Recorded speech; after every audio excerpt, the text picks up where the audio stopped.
David Malizia back in the house. I am back, baby. And Paul and Back by Charles. popular demand. I was so That's engaging right. last week. Well, good. so knowledgeable. Hey, man, we aim to please. So, as I told John, I don't know. I'm the newbie here. I can barely spell AI. So I'm just gonna basically sit back and listen. No sweat. Hey, just to sell it, you just need to know more than the guy across the way, and then you've got team. So it's cake. That's right. That's the way it works. That's the way it works. All right. Let's see. We got more people coming in little by little. So, Charles, how are you this morning? Doing fine. Just the end of spring was a little hectic and wasn't able to join a couple of times, but glad to be back. No and like sweat. one of the other guys said, I'm learning how to spell AI right now. I'm going to need AI to explain AI to me. Hey, it'll do that. You'd be surprised. Igor, how are you, man? Hi, can you hear me? Yeah, really good. Hey, where are you? Are you calling in from Poland or from? Yeah, I'm from Poland. I'm in Poland. Yeah. Okay, I wasn't sure whether you were in Ukraine or what. So perfect. What time is it over there? It's 5:30 p.m. Okay. Well, there you go. Perfect. Well, I appreciate you joining us. And I see Jillian is in the house too. So you came on earlier, so I appreciate you coming back. Yes, absolutely. I'm sorry about the timing there. I'm technically on vacation in the mountains of Colorado, so I apologize. I'm not going to come on video today, but I'm excited to participate in the group. Thank you for the invitation. Hey, absolutely. Appreciate you coming. So good to see you. And Lisa, you're in here. Good to see you, or at least see your picture. Yes. Good morning. I'm having some brunch. It's been a busy morning, so no I'm gonna stay off camera and then I'll come join you in a moment. No worries. Appreciate it. And it looks like Laura is trying to connect to audio, so I don't know who that is, but anyway. And John, I've got to drop at 12 noon. So if you see me disappear, you understand. You'll know why. No problem. Good. Okay. Well, today is all about the impact of AI in marketing, and I like to look at it as like, what's the potential for it, right? There's going to be some impact and there's going to be some potential. I know that several of us are in different mastermind groups about AI. I'm in a couple of them. Andy, I know you're, in a few. So Andy and I kind of co-host these for those of you who are new. I had an agency for the last 25 years and sold off the agency portion of it. Started off as a software company and gradually became a digital marketing agency, which I sold off mid last year to turn into a marketing consultant and coach, and then started to specialize in AI, because we've been using AI for a couple of years now. And so we've developed some pretty interesting prompting techniques inside of a lot of these AI tools that get better results. And we're in the process of deploying some training as well. And Andy is a fractional CMO. And Andy, I'll let you reintroduce yourself. Sure. So my background's completely in marketing. Spent about 7 or 8 years on the agency side of the world and working on pretty large clients, and then took it on my own about a little over 20 years ago, and have just progressed from consulting, project management to consulting. And then in the last 10 years, I've been doing fractional CMO work. I've written a book on strategy and really understanding the foundational elements of strategy and how it plays a role in marketing. But now what I do, essentially the way I like to say it is, there's 4 basic systems in your business. One is, your lead generation, which is your marketing, your sales, your fulfillment, and then your general and administrative. And I play in 2 areas. It's mainly building systems around marketing for the most part, but then also fusing even the marketing with the sales, because that's what's happening more and more, especially post-COVID. So really building these systems that actually work for businesses, and a lot of my clients are in the B2B space. So Perfect. All right. Well, so I know that Igor, all the way from Poland, works with AI.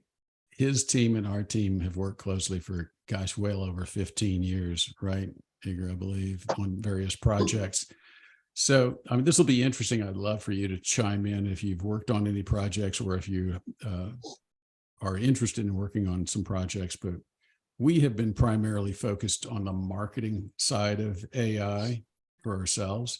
And for the last couple of years, we've been using it for content creation. And I've always found that it was a great head start for content, but it was not very good as a copywriter.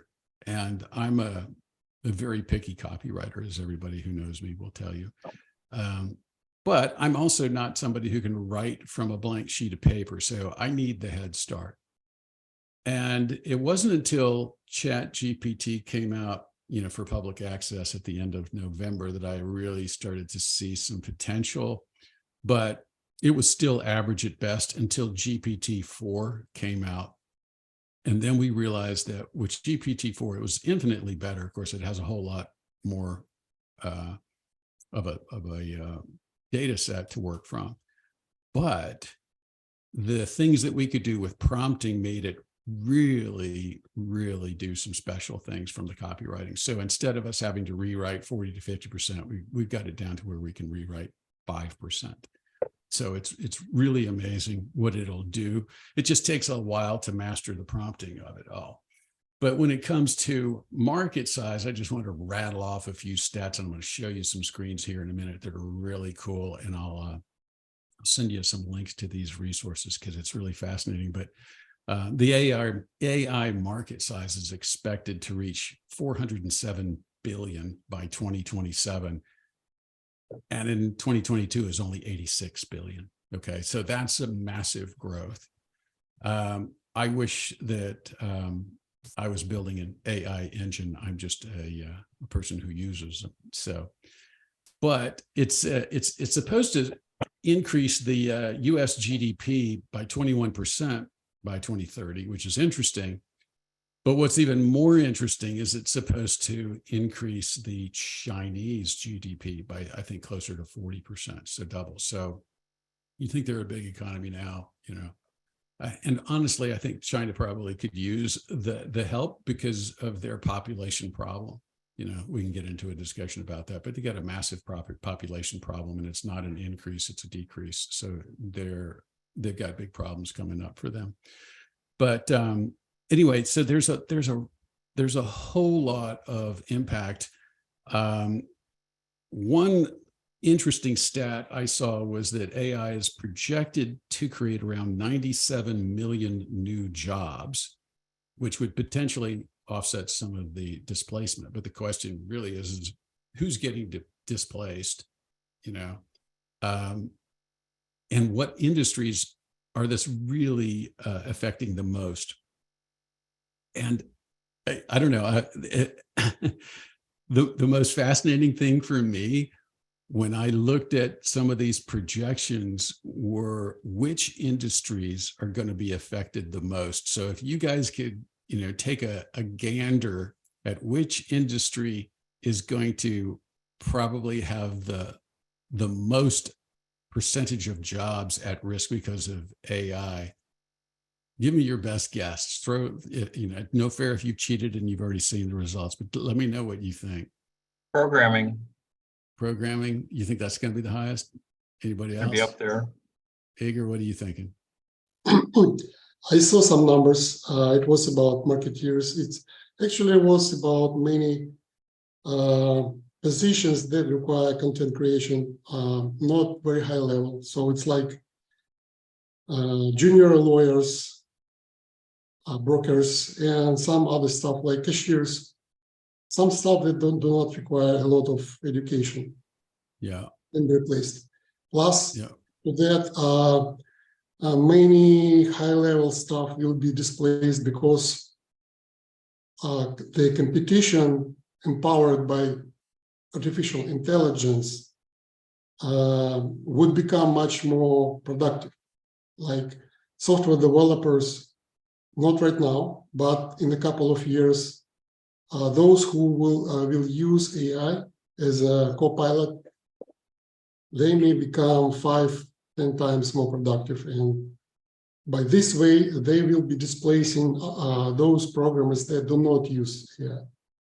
And the same thing I can say about marketeers, about content writers, and other kinds of people. You see how quickly develops area for like artists, creation of graphics or music, even singers.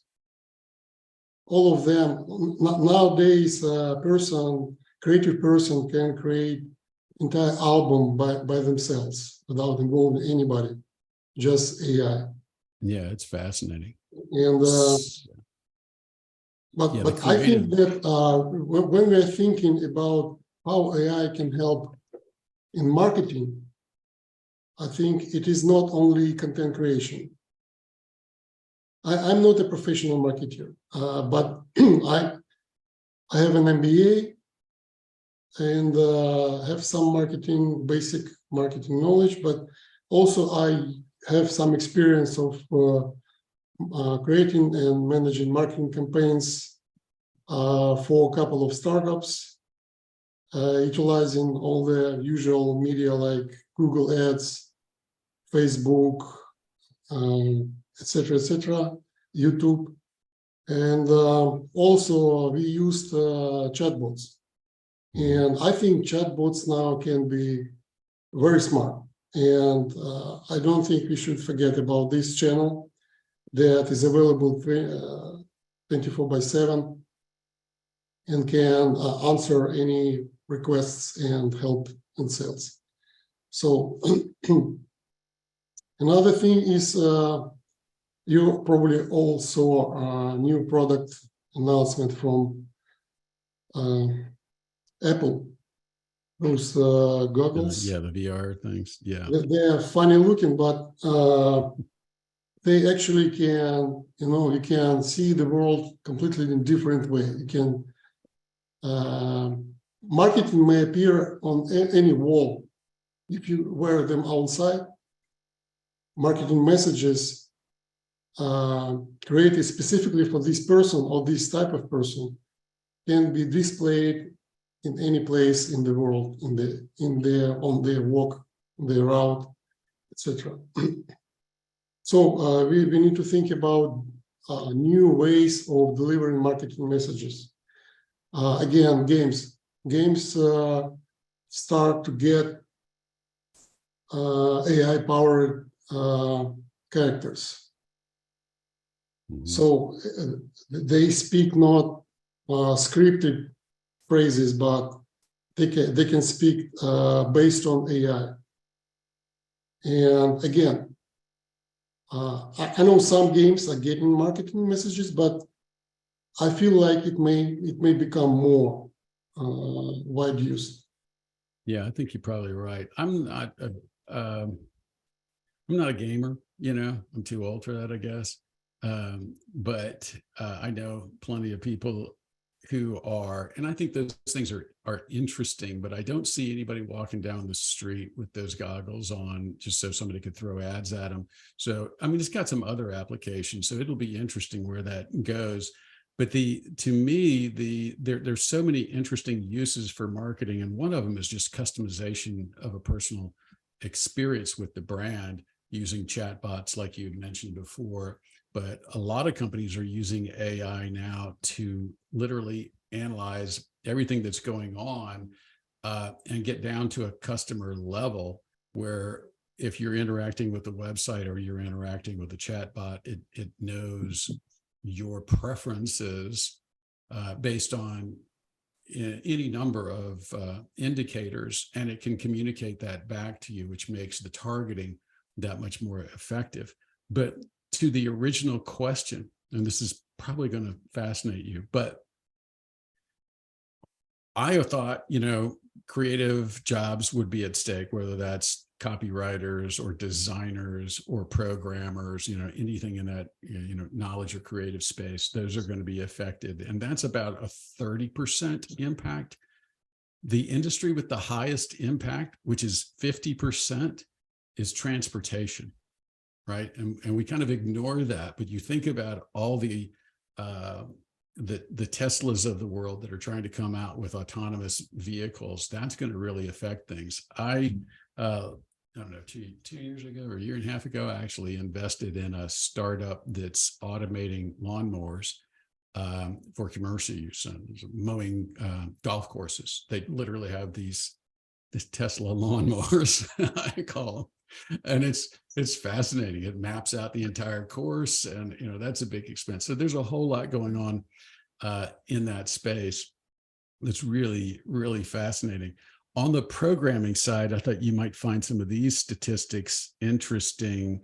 I know a lot of you use Slack. We use Slack, but I didn't realize that Slack has now created an app that taps into ChatGPT. I haven't played around with it. I haven't seen it, but everybody seems to be getting into the game. If you've used Loom, anybody use Loom to record quick videos and send them to your team or whatever? So Loom, I just noticed today, is using AI to summarize your video. So when somebody actually goes to read it, it has this interesting summary, not really the best in the world. Like some of you have your Fathom note takers, me and Andy in particular, we have our Fathom note takers going on in here. So Fathom will create a transcript. It's not as good as Otter. I would say that yesterday I spent 2.5 hours trying to modify a transcript because it didn't get it right. But inside of the transcript, you push a little button and it will try to generate a summary. But if the transcript isn't that good, the summary has a tendency to be a little bit off. There's another company. So let's see. A company called Octopus Energy in UK has built a ChatGPT interface into its customer service channels. And they say it's now responsible for handling 44% of customer inquiries, which is huge. And it says the app now does the work of 250 people and gets higher ratings than humans, that's kind of interesting. I can tell you I've had good and bad experiences with chatbots, and I've had good and bad experiences with customer service people. And it's kind of a toss-up to me, I guess, which one I would prefer. But it's really kind of interesting. There are lots of other people. David, you told me yesterday, what was it? JP Morgan said they reduced their expenses by $850 million a year. Yeah, so I told John, I first kind of learned about artificial intelligence probably maybe 6 or 7 years ago in JP Morgan's annual report, where Jamie Dimon was talking about how they were going through the automation process, systematizing, putting in artificial intelligence. He didn't use that word, and it was going to cost something like $1.2 billion over a 3-year period. But at the end, they were going to be saving close to $800 million a year in expenses associated with everything associated with documents, document filing, reading documents, contracts, loan documents, whatever it may be, legal expenses, not only the in-house legal expenses, but really the out-of-house legal expenses, because all banks basically use third-party lawyers to go over everything, closing documents and things of that nature. And I want to say maybe like 2 years ago in his annual report, he basically acknowledged that they've reached their goal of saving $800 million of expenses. That's just wild. That's really wild. I want to share this screen with you, and I'll paste a link to it in the chat just in the event some of you want to reference it later. But check this out. This is a really cool little deal. You can click on any one of these things and it automatically adjusts and tells you what the impact would be. It's pretty slick. I would love to know if they got AI to write this code. Wow. I would imagine. I imagine it contributed, but it's really interesting. It shows you the AI impact by sector. Let me see if I can see. Yeah, here's transportation, zoom up there. But it's fascinating how all this stuff interacts. But I thought it was a really cool chart. If any of you guys are doing presentations on AI, this is a neat little bit of research for you. It also, yeah, look at insurance. Yeah, it's very interesting. And, as Dave and I were talking yesterday, I was telling him that I've used ChatGPT to create a couple of legal documents and to review some legal documents. And it literally, I said, okay, I want you to, now you're limited to how much you can paste in at any given time if you're going to paste it in. But now that the new plugins are available, if you're able to, you could literally take your legal document and give it a URL if you know how to upload it to the web, and then tell ChatGPT to look at the legal document and analyze it. The only problem, of course, is confidentiality. If this is a legal document that you don't want their AI to know about and have other people have access, you don't want to do that. So that's where, a company like Volia and Eager come in, using more open source technology where you could close off your AI, or at least the data sets for the AI. That's a great way to use artificial intelligence, but secure it so you're not sharing that information. But my point is, as I took a legal document and I threw it in ChatGPT and I said, tell me if I'm missing anything, more sophisticated way than that. But I said, what am I missing? And it came back and goes, well, you should probably have these 6 sections in there.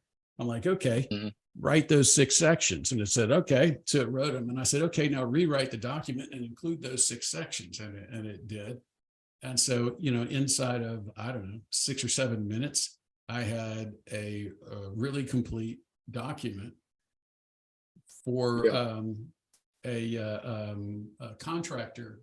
It was actually for my daughter, who was doing some contracting work, and she'd never created anything. So anyway, we pushed it out, and that would have probably cost me, I don't know what, $1,600 and 3 weeks of legal time, right, going back and forth.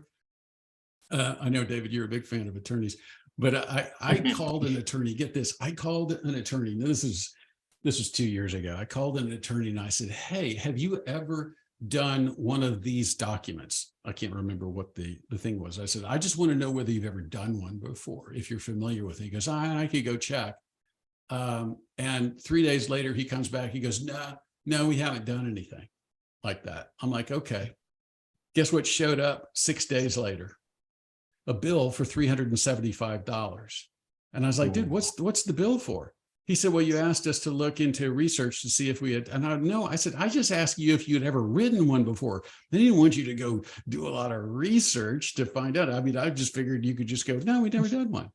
So, well, they at least they credited me for the bill, but I was like, good grief.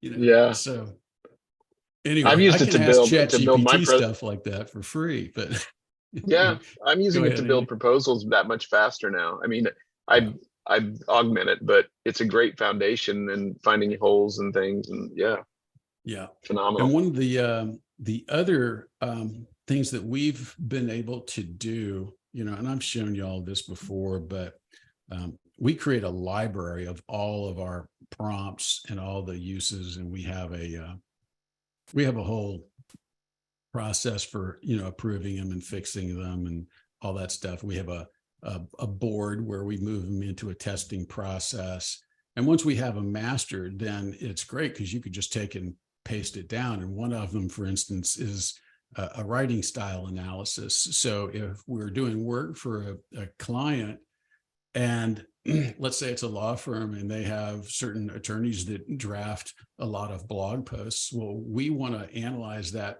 particular attorney's writing style and then turn around and write in that attorney's style so that it looks like his or her voice, and it's really, really cool what you can do inside of ChatGPT by analyzing content and then turning around and writing it and emulating that voice moving forward. And there's tons of other uses that we've had over the years. And I'm curious, I'll stop sharing my screen, but I'm curious if anybody else on here could share with us maybe some marketing examples of how you're using AI in your marketing. I think that's why we're part of this. That's why we're here. Oh. we're a little light, John. Yeah. But I could research and get back to you. Yeah, you know what, John, we're outside the door. We formed the line. We're waiting for you to unlock the door and have us come into the restaurant. Okay, I'll give you an example that I've done. In sincerity, I've done it more in theory than reality, but I'm in this group that's sort of a little informal mastermind. We call ourselves marketers and margaritas because it started over. We just got together for dinner and now we get together regularly. Yesterday was poolside, so that was very nice. Nice. But one of the women in the group has a client who she's trying to plan out the social content for all of July while she'll be out. So I said, one of the great ways that I've found to mine for content from subject matter experts is to interview them. And she's like, that's a great idea. What questions should I ask? And so it was like, well, go to use ChatGPT or something. Yeah, like here, just tell them, if I was a social media manager and this was the kind of person that I'm talking to, and they're a subject matter expert on this, what interview questions would you ask them to get them to tell you about, how they serve their clients and, just kind of that list of what the content direction is.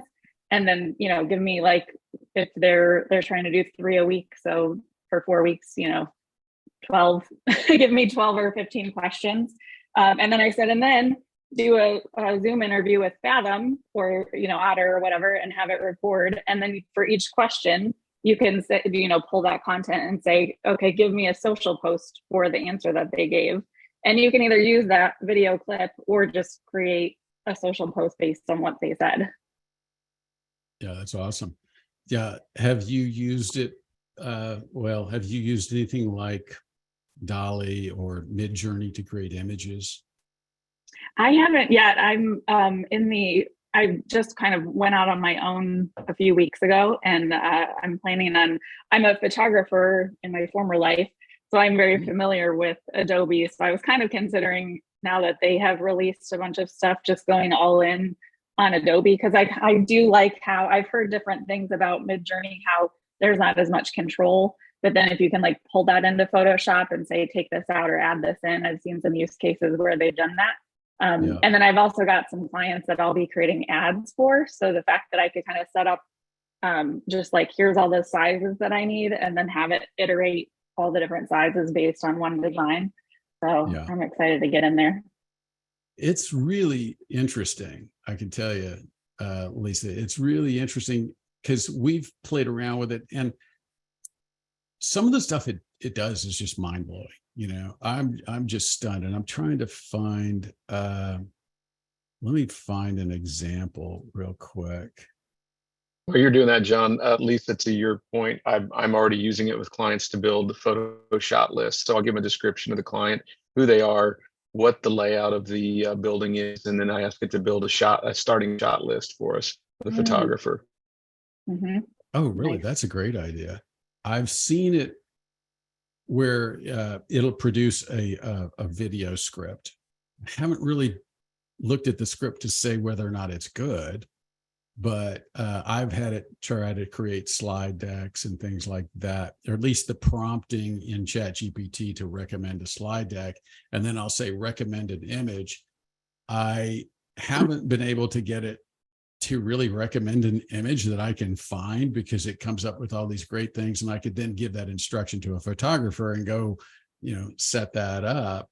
But when you use the Midjourney plugin, which is called Photorealistic, it'll create a pretty interesting Midjourney prompt. The only problem that I have seen with it is that those images consistently tend to be dark, which really bugs me, you know?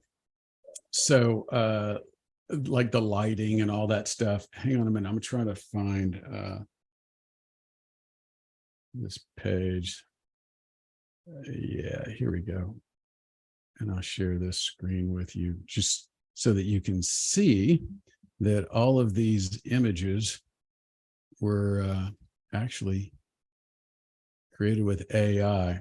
Okay, so that was created with Midjourney. That was Midjourney, except for the screen overlay. I did that in Photoshop. That was Midjourney again, except for the screen overlay. So it's pretty remarkable. Let me see. Yeah, I wish I could say that was Midjourney, but sadly that was a real photo. Anyway, but it's crazy what it'll do. And then this was done with Midjourney. This was done with Midjourney. And you can kind of tell because this is the weirdest looking microphone I've ever seen. But that's supposed to be a MacBook Pro, and darn if it doesn't look like a MacBook Pro. So it's pretty remarkable, you know. And I've seen it do some photos that just blow my mind. Okay, Lisa, what you got there for us? Well, speaking of Midjourney, so that I follow this guy Rory Flynn on LinkedIn, and he has tons of amazing Midjourney tutorials to the point where it's like, here's different cameras you can try, here's different lighting techniques, there's different, like, I mean, just it's incredible. So there's so much to dig into. I actually have the goal this weekend. I have all these LinkedIn posts saved, and so my goal this weekend is to go do one of the posts that I've saved, go do it rather than just I'm like squirreling away all of these posts. Yeah, no, it's interesting because when you get into the Midjourney prompts, you're right. You can pick the camera, the f-stop, the ISO, I mean, all these things. And I'm like, oh my gosh, this is crazy. Because I've seen some photos that it creates when I'm, every time I'm in it, I'm like, man, this is amazing. And then it'll create some really interesting artwork too. But it's a rabbit hole for sure. But when it is, what you're what, Lisa? You're now that you're independent. Tell me what your business is. You're a copywriter. Are you a designer? Are you an agency? What are you? So I'm figuring it out still. That's actually one of the prompts I need to feed in. I'm actually going to make ChatGPT, or I'm going to play around with it. But I've heard the use case is like having it coach you. So it's like, ask me questions to help me figure out what I'm trying to do. Cause I feel like and that's why I've created these groups of, friends and colleagues where we just kind of talk out problems. Cause I feel like I can sit down and look at my computer and I'm like, what can I do? And I've had great conversations with people who have marketing problems. And now I'm actually in the beautiful space of having too many people who want to work with me. And I need to figure out what I actually want to do. And then what I want to network and find people to, do I want someone else to be in Google Ad Manager? I don't want to live in there, but strategically I can help a company. So that it will be kind of a coaching, consulting, but some of it's just figuring out what people need help with at this point and figuring out where I fit best to be able to help them. Yeah, and ChatGPT is really great as a brainstorming tool. I use it all the time, especially when I'm working and nobody else is here and I have nobody to ask. I'm like, I'll just go to the smart person in the room, ChatGPT, and I'll brainstorm it out. It's also really interesting if you've tried to use ChatGPT to give you clarity and more definition of who your target audience is and what's going on with them. It does a really interesting job with that. Andy, have you played around with that at all? We typically interview people and get all that information, but it does a pretty remarkable job without the interviews. Yeah, probably not to the extent that you have, John, but I've taken actual in-depth interviews, and Lisa, you mentioned this too, and I'll feed it all the information, and then to make sure the transcript, of course, and then to make sure I'm hearing what the person is saying, I'll ask ChatGPT to give me an overview and then the insights, some key insights. And I'm sure this is correctable with the right prompts, but I've had it, this is a downfall. I've had it pull out quotes to support the insights that it says. Well, it starts hallucinating. And so I've caught it making up quotes, but I'm sure that's correctable through the right prompts. Yeah. Yeah. The more information you give it and try to keep it inside of those walls, it'll get pretty good. Yeah, I also did it. I had a great experience with, I have one of my clients is in the enterprise architecture space. And I do come from a B2B tech background. So it's like, I had a good sense of what it was, but if I wanted to talk to someone who really knew what they were talking about, I wouldn't be able to hold a candle. So I had to just kind of teach me. And I read the Gartner report about EA and then had it like, I was just like, what is enterprise architecture? And then it would tell me, all that. And then I'm like, what does an enterprise architect do? And how would they, what do they focus on? And I just kept asking it questions to learn. And it was so valuable. I probably spent an hour and now I feel like I, can have a conversation with the team intelligently. Yeah, that's cool. See, one of the things that I'm trying to convince Igor and his team to do one day is to take some of the things that we've built that we have to constantly paste in there as a prompt and then turn it into, kind of a software application where you have more click button access to some of these things. Like if you were to go to, say, copy.ai or jasper.ai or any of those other tools, they're using AI, but they're putting some pretty strong brackets around what you can do. And the thing that I kind of like about ChatGPT is I can kind of create my own, right? So I'm not really that walled in as I am with the others. And I think there's such a need for certain, the Flow GPT is interesting. We'll take a look at that in a second. But I think as a marketer, I would like to have a certain tool set where I can actually give it the brackets and turn it into a button so that I can apply it. I'm kind of visualizing here, but you guys think that would be also something that would be of interest? Like, for instance, if you want to analyze an audience and, it would be neat if that was one button rather than you having to give it the parameters, Maybe you've established the parameters because you work with, let's say, enterprise architecture and you know what it is. Maybe you have those, but then if you decide to go into a different vertical, then you can create those. So now if you're writing for one or writing for the other, it instantly knows who the audience is without you having to paste in the prompt. You just go, all right, I'm writing for this person in this voice, boom. Yeah, that could be a really interesting tool use case. Yeah, almost like I'm picturing actually like, if I'm asking a writer for something, I create like a media brief, and it's just like and I created a template where it's like, here's my audience, here's what I'm trying to say. It's going to be a blog. I'm also going to need social posts. And you just kind of fill in so that they have the information. It's based on this product, yada, yada. Yeah, that would be cool. So I see you're using Flow GPT to grab some prompts. Have you looked at Prompt Base? That's another one. No, I just started looking at this today. So yeah, there's several of them out there. Prompt Base is one of them. The problem that I've always had with these, because we've looked at a number of them, is that they have a tendency to just be what I call paragraph prompts. And so they give you really generic information. And in order for you to get it specialized, you have to modify the paragraph. We have a different framework that we created where you have variables.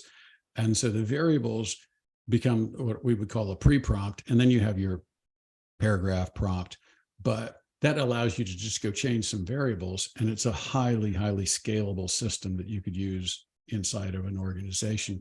And it's because of those variables that's what made me think, gee, if I can convince Igor to build a software application for me, I could do something like that. It'd be kind of interesting, but you just have to see how to do it. And if you're just getting into the game, Lisa, you might want to look at John Benson's training. Are you familiar with John Benson? Nope. Jon Benson. He's a copywriter. He wrote or he's what they call the inventor of the VSL, the video sales letter.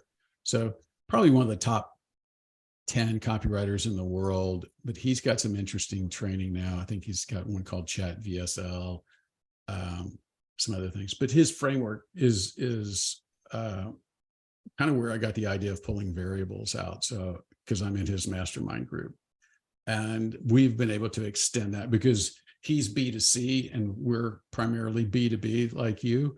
And so we had to kind of take that and build our own B2B prompting framework. So, but there's so much potential out there. So anyway, Igor, have you worked on any applications that are close to what we were describing? First, I probably need to mention that except for work, I have a hobby of writing fiction novels. And actually, I'm in my free time, I'm bit by bit building a writer. I started from architecture, designing architecture, and have a lot of architecture already designed. And many of those parts of this architecture, they can be applied into marketing and other stuff, like skill acquisition and skill application, skill search, and then application. This is more advanced than just prompt frameworks. And in addition to that, there are ways of thinking, not zero shot, like one prompt and one result, but chain of thought that is linear or not linear, like tree, a way of thinking, etc., in other ways. Yeah, we're we use what's called few shot training, and some of it we've converted into conversational prompting as well. That gets really technical, but what Igor's talking about is zero shot. Zero shot is basically a simple question, and you're not giving any context. But when you get into few shot, you're giving the AI a whole lot more context to work with and multiple problems to solve, but also giving it a lot of input to solve those problems.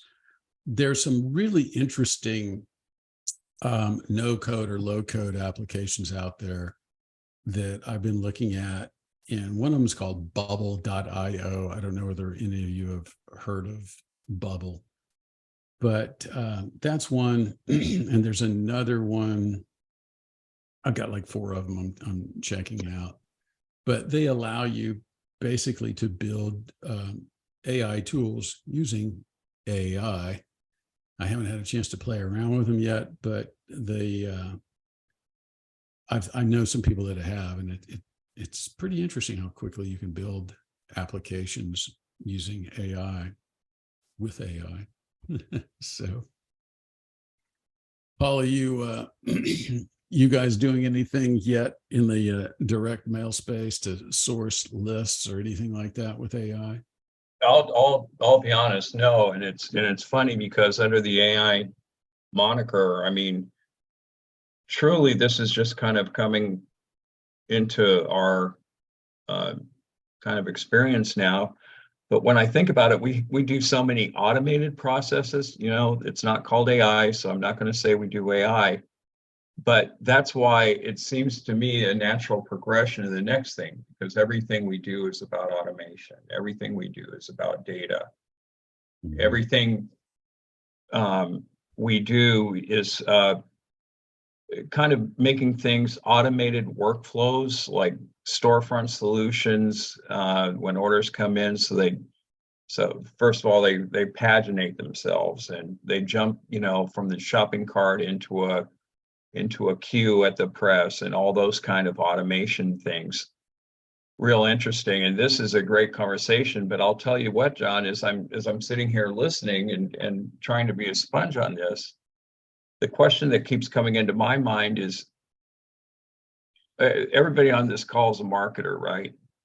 So how are you approaching that, like to the end user, to your B2B client or your B2C client? how are you packaging that up, that saying, hey, this is what we do?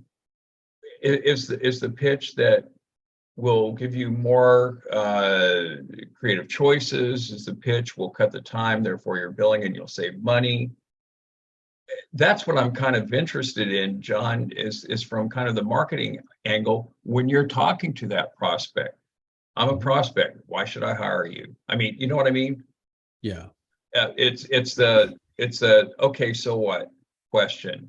Okay, AI is cool, so what can you do for me?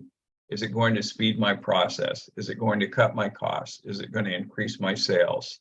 Really, now I'm interested. How is it going to do that? So it's that kind of, I'm a sales weasel. That's all I am, you know? And so that's the way that my brain thinks is, okay, you know, what's the selling proposition of this and how's it going to help the customer? So that was my thought. Andy, you want to speak to that? Yeah, I was going to raise my hand.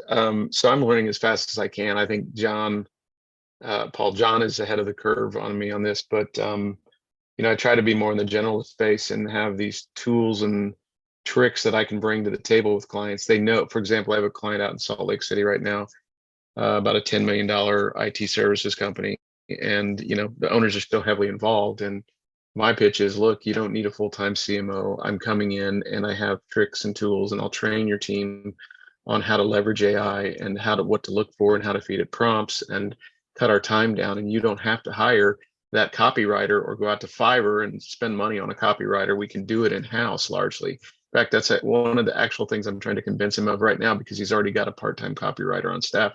And to be honest, that person is not very good. And so it's like that. Let's slow down here, and I can maximize how we use your marketing manager. So I'm training him as fast as I can. But we're building a system, and we can actually build that system faster. I work in 6-month sprints. Well, I can get that much more done in that time, and he can see outputs and outcomes in that shorter amount of time, and do more with less, actually. So, you know, he's saving lots of money, and he's saving time, and he's getting results faster. That's the bottom line of it all. No, it's a great package. That's kind of, I mean, I can wrap my brain around that. That makes sense to me. And that was kind of my only question, was kind of the value proposition, as you so eloquently put it. Yeah. So I'll chime in as well on that. I want to kind of step you through it.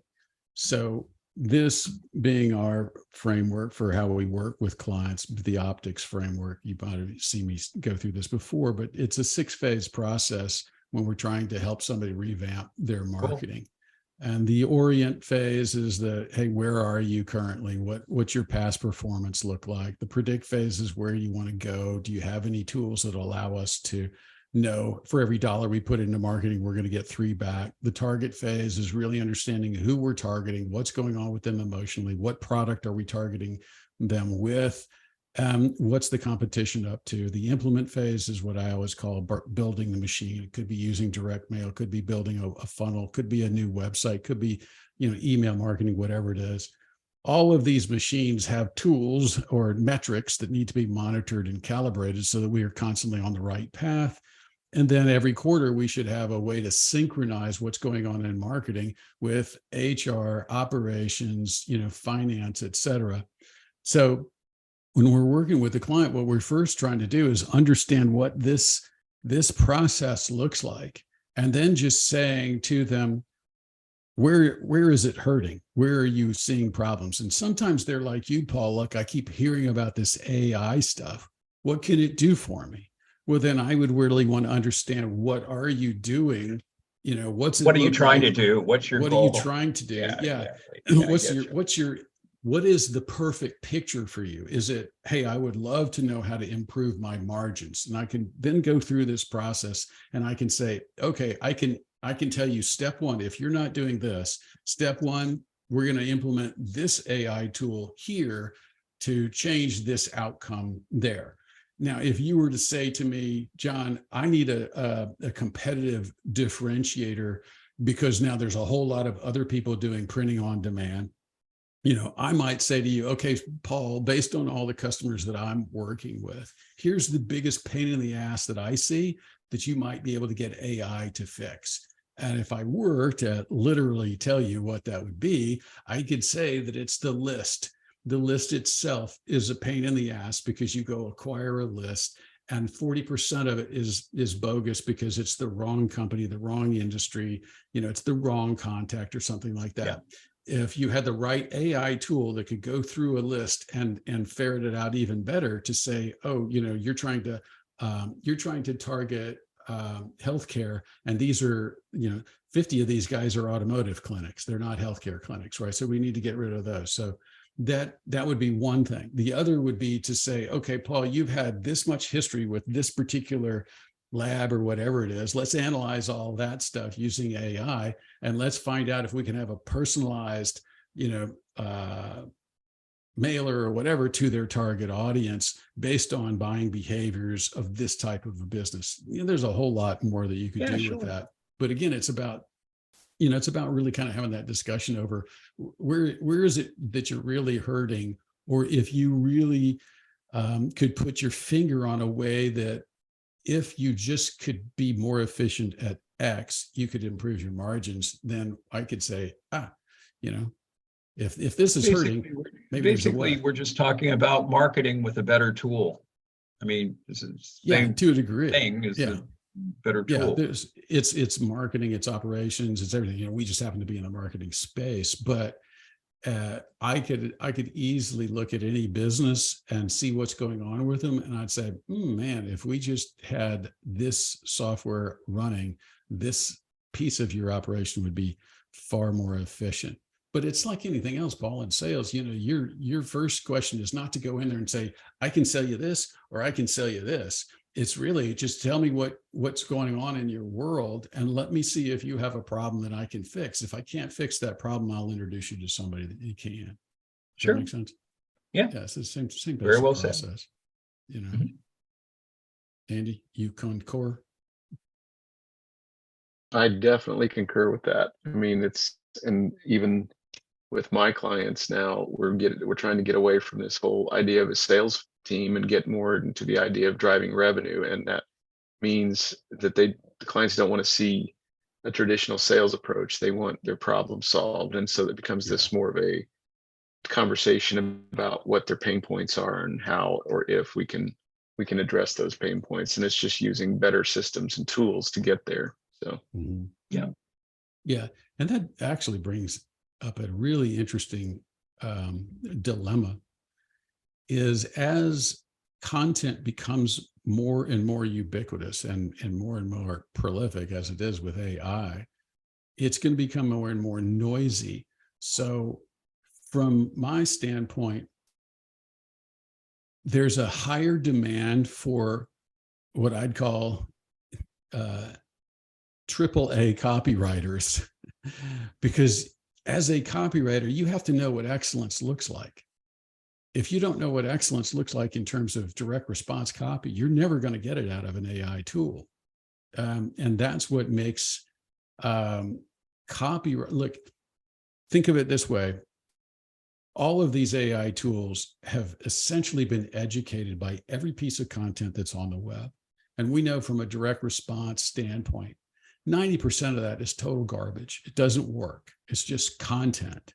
And so if it doesn't work, you've basically trained AI with stuff that's useless. And so AI is going to try to replicate it because it thinks, oh, that's what I'm supposed to be writing, because 90% of my information says this is what is accurate, which is why earlier AI tools like Copy AI and Jasper, which was something else, Jarvis before it was Jasper, that's why they create really average content at best. Now, there's a new one out there called Anthropic.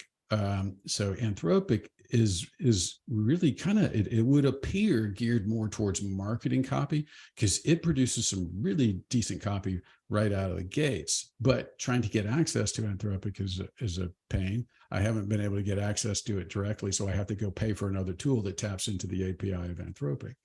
But my point is, somebody still has to be a human who knows how to generate good copy. Now, as AI progresses, you'll be able to do automated A/B testing, using AI, which, a lot of them are somewhat automated. Like on WordPress in Thrive, you can create an A/B switch test on buttons. And after a few iterations, it'll tell you what the winner is, but you have to actually say whether you agree and stop the test. But there's Google is going to get more AI-ish with their ads. They already said they were, which is going to be great, because I hate figuring that crap out myself. It'd be neat to have that done by AI tools. But I'm always wondering, is all of this going to make the need for old school selling more in vogue? Because there's so much noise out there. Inbound marketing will fail to work. And so you're going to have to go back to outbound marketing. It's kind of like what you probably have figured out, Paul, as email marketing gets more and more just a bunch of noise. I'm getting, I don't know, 6 emails a day, John, for people that want to generate John, leads. when you brought up the topic of value and quality, mm-hmm. and as these digital channels get more and more and more, your email inbox gets more and more deluged with stuff. One thing, and this is, I'm not coming from this from a self-serving thing, because I do a little bit of printing and mailing on the side, right? But one advantage, and this, by the way, came out of our conference, and this is coming from digital guys, software guys coming out of San Francisco going, you know what? We really, as part of this marketing cycle, and this guy specializes in retail brands, so they know how to sell consumers a bunch of stuff, that a little judicious point of print in his cycle is really good, because it breaks through clutter and has a higher perceived value. And I'm not here japping about direct mail. That's not the point.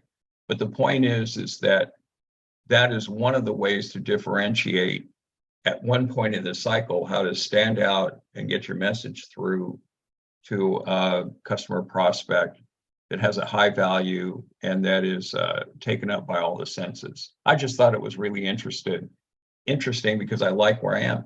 We're a digital company. Most of them, 99% of the stuff we do is digital. We're digital, but it's just the output, that last physical, final output for certain things when you really want to communicate that. Mm-hmm. And that's what I think about in terms of one of the differentiators of high value in that point in the sales cycle. Not for all of it, you got to have digital. Direct mail is too expensive to have all the touches, but a few judicious touches. And that's why I'm seeing it going up and up and up. Our use is going up and up and up. And what I say is, if it's good enough for a little company called Google, it's good enough for me. Yeah. So I just thought that was an interesting point. My point is how to incorporate and get more plugged in to the whole sales cycle. And it's going to vary from company to company, whatever that is. But where are those high value touch points on the sales cycle that we can automate and give that higher value touch? That's what I think about. Yeah, I agree. And I think as one channel becomes noisy, somebody tries to find a channel with less noise, right? And I'm seeing that trying to get visible on Google, I knew this was going to happen 15 years ago, and now it's really hard to get visible without paying for visibility. And even if you're paying for visibility, it's hard. So that's tricky. The inbox is getting just inundated with noise. So seeking a quieter channel, and that's why a lot of people are now trying to send you text messages. I get a bunch of those. I just got one a second ago from a spammer. It drives me nuts. I may have to get a new phone number after 25 years with the same phone number. But that's it. You try to find a way to cut through the noise. And I think, old school selling, what we call hand-to-hand combat is probably going to come back. Probably direct mail is going to make a bit of a comeback. You just have to have a really good list. That's kind of been my point from the beginning. Got to have a good list. Well, look, guys, we're at the buzzer. I appreciate everybody joining in. Next week, the topic is enhancing content creation with AI technology. So we probably would take a big, deeper dive in some of the content creation tools that are out there. If you have any of your favorites, feel free to send them to me and we'll analyze them. We'll pull some up and we'll take a look. But anybody have any questions or thoughts before we eject? Everybody good? Look, I appreciate everybody coming along. So, wait, Jillian, you have to run. I just wanted to offer up one thought I didn't get to interject, which is as I'm building a website as a marketer, I'm placing like a citation, a caption over everything that we create so that people can truly see where it's created from. I think that as we go forward, we're going to have a lot of problems understanding what's generated by a person versus AI. So I just encourage you to do the same. We can talk about that in the future.